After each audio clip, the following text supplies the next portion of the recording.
नमस्कार, welcome again RK memorial senior secondary school Sojat road पाली।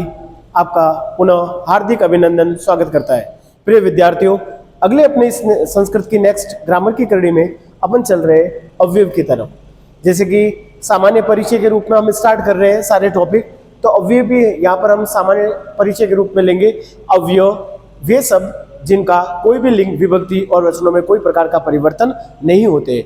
अवयव का आप ऐसा दूसरा अर्थ समझ सकते हैं निपात। निपात का मतलब शब्द या जो भी कोई वाक्य होते दो प्रकार के, है ना, विकारी अविकारी के रूप में, जैसा कि हम हिंदी में इत्यादि पढ़ते हैं, है ना। अविकारी का मतलब कोई परिवर्तनशील नहीं होते, उन शब्दों का कोई भी लिंग, वचन, विभक्ति पर कोई असर नहीं पड़ता है।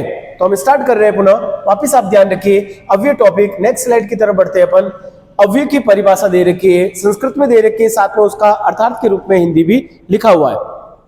सदृशम त्रिषु लिंगेषु सर्वासु च विभक्तिषु वचनेषु च सर्वेषु यन्न वेत्ति तद अव्ययम्।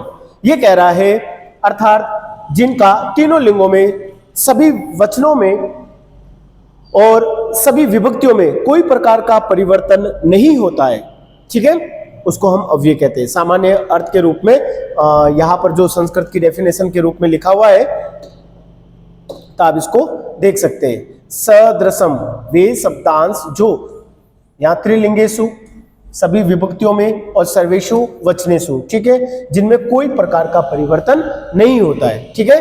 नेक्स्ट स्लाइड की तरफ बढ़ते हैं अपन। सामान्य परिचय। सामान्य परिचय में हम इतना ही पढ़ रहे हैं, बस सामान्य। अब कुछ अव्यय पदों, ये भी सामान्य परिचय के रूप में, यहाँ पर कुछ एग्जाम्पल के रूप में ये स्लाइड सेट की गई है। संस्कृत भाषा में कुछ ऐसे शब्द होते हैं जिनका रूप कभी परिवर्तन नहीं होता है, जो एक ही रूप में प्रत्येक विभक्ति, वचन, लिंग के साथ प्रयोग किए जाते हैं, उन्हें हम अव्यय कहते हैं। कुत्र, अत्र, तत्र, सदा, इतस्ततः, च, बहुत सारे अव्यय है। श्रृंखला बहुत बड़ी है। सामान्य हम परिचय ले रहे हैं, तो उसमें आप देखते रहना। नेक्स्ट स्लाइड की तरफ बढ़ते हैं। अब यहाँ कुछ अव्यय पद दे रखे हैं, साथ में उनका इंग्लिश वर्जन भी दे रखा है, मीनिंग दे रखा है, तो उनको देखते रहना। कुत्र कहाँ, अत्र यहाँ, तत्र वहां, यत्र जहां, एव भी, अपि भी, ठीक है।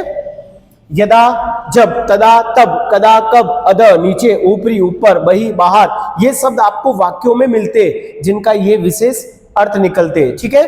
कोई प्रकार का परिवर्तन नहीं किया जाता लिंगों में, विभक्तियों में इनके आने पर। एकदा, कदापि, सर्वदा, सदा, शनैः, तीव्रम, इतस्त। अर्थ एकदा एक बार, कदापि कभी भी, सर्वदा हमेशा, सदा हमेशा, शनैः धीरे, तीव्रम तेज। अब कहीं कहीं पर आपको ऐसा मिलेगा, ध्यान रखना आप, जैसे शनैः लिखा हुआ है, तो शनैः की जगह शनैः शनैः भी हो सकता है।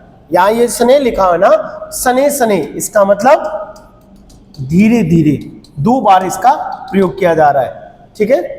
कहीं पर दो अर्थ निकल रहे हैं, जैसे सर्वदा का हमेशा, सदा का मतलब भी हमेशा, तो इसका मतलब दोनों का मीनिंग एक ही रूप में हम यूज कर सकते हैं। नेक्स्ट स्लाइड की तरफ बढ़ते हैं अपन, आगे चलते हैं।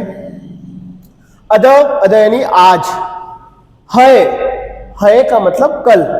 स्व, कल, कौन सा, आने वाला। अदा का मतलब आज हो गया। इदानीम, इस समय। तदानीम, उस समय। साय काले, शाम के समय।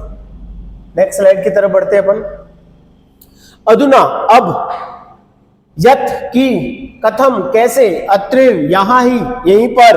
तत्रेव, वहीं पर। यावत, जितना। तावत, उतना।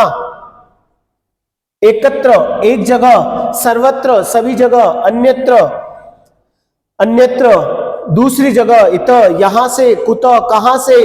यत, जहां से। सर्वत्र, सभी जगह। ऐसे बहुत सारे इनका अर्थ आपको देखना है। अवयव इतने ही नहीं है, और भी है। अपनी पाठ्य पुस्तक की मदद से आप अवयव की बहुत सारी श्रृंखला, जो उनके वर्ड मीनिंग है, उनको याद करना। सामान्य परिचय में मैंने इतना ही लिया। धन्यवाद। अगले हम नेक्स्ट टॉपिक की तरफ बढ़ेंगे, उसके लिए वापस आपसे पुनः थैंक यू।